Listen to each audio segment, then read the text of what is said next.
truth must be tempered with kindness. If truth would cause harm, AHIMSA takes precedence, non-violence. So for example, if truth and authenticity could cause harm, it says that AHIMSA takes precedence. Hello, welcome back to this channel. Today we are diving deep in the 8 limbs of yoga, Ashtanga yoga, as outlined by the sage Patanjali in the Yoga Sutras. These are not just steps, but an interwoven, holistic path to spiritual realization, guiding the yogi from ethical living to ultimate liberation. Samadhi. Let's get into it. The 8 limbs of yoga, a deep and detailed explanation. In the first limb of yoga, we have what they call in the Yoga Sutras, the Yamas, restraints and ethical disciplines. The Yamas are moral guidelines that govern how we relate to others and to the world in and of itself. Think of them as the foundation for a clean, non-harmful life necessary for any deep inner work. There are 5 Yamas. The first one is AHIMSA, non-violence. For example, non-harming in thought, word, or action. This goes beyond physical harm to include harsh self-talk, jealousy, judgment, aggression, and vegetarianism. The second Yamas is SATYA, truthfulness. It proclaims to live and to speak from authentic truth. But truth must be tempered with kindness. If truth would cause harm, AHIMSA takes precedence, non-violence.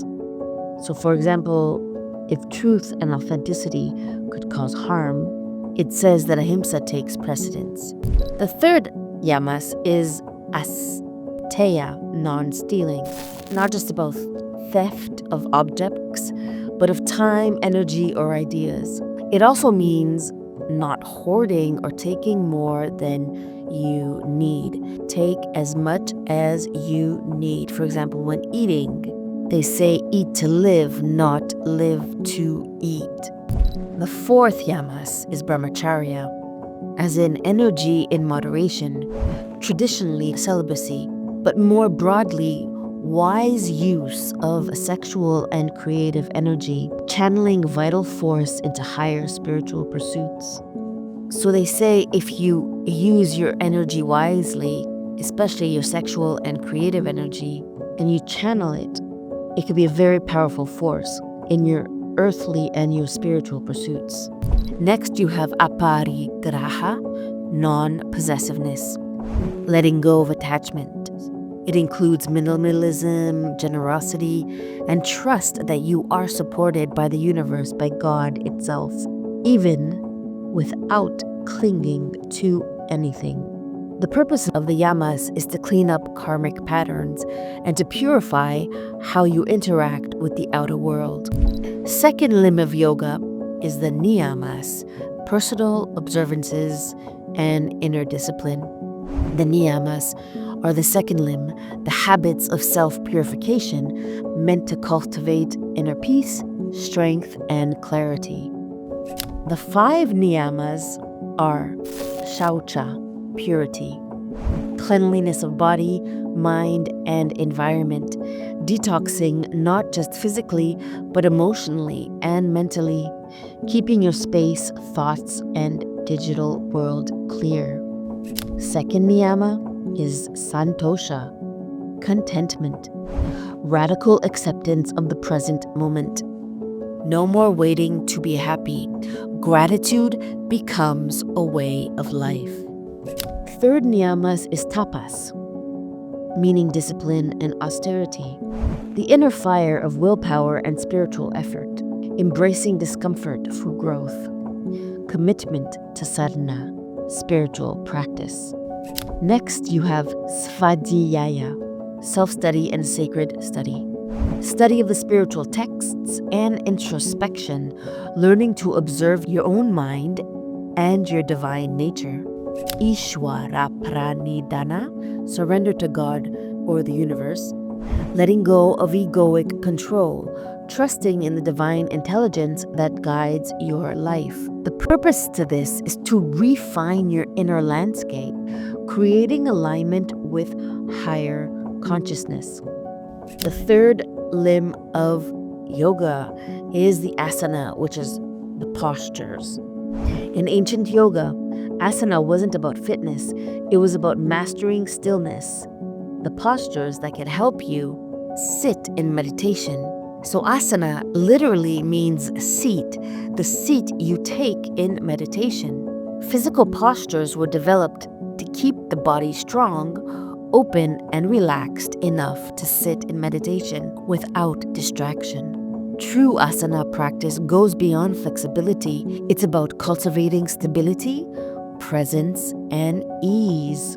Stira, Shukam, Athanam, Yoga Sutras 2.46. So the purpose of this is to prepare the body as a calm, steady vessel for energy and consciousness. The fourth limb of yoga is pranayama, breath regulation. Prana meaning life force. Ayama meaning to stretch or to extend. So pranayama meaning extending life force. This limb is about regulating the breath to control the flow of vital energy, prana, in the body and mind. This includes techniques like alternate nostril breathing, nadi shodhana, anuloma viloma, kumbhaka, breath retention, and ujjayi, victorious breath. Breath controls emotion, clears energy blockages, and opens subtle energy channels, which are called the nadis. So the purpose of this is to awaken and refine subtle energy, bridge the physical and the spiritual realms. The fifth limb of yoga is Pratyahara, withdrawal of the senses. This is where the outer world begins to lose its grip. The senses, sight, sound, smell, taste, and touch, are usually outward facing, constantly distracting the mind. In Pratyahara, the yogi turns inwards, withdrawing from the noise of the world to attune to inner experience. Think of it as detaching from sensory cravings, like pulling a turtle's limbs into its shell. The purpose of this is to train the mind to move inwards into itself, setting the stage for deep meditation. The sixth limb of yoga is Dharana, concentration. Now that the senses are withdrawn, you direct your awareness to one point, a mantra, a candle flame, the breath, a chakra. Dharana is sustained, focused attention, not yet meditation, but the gateway to it. It tames the monkey mind, sharpening clarity and willpower.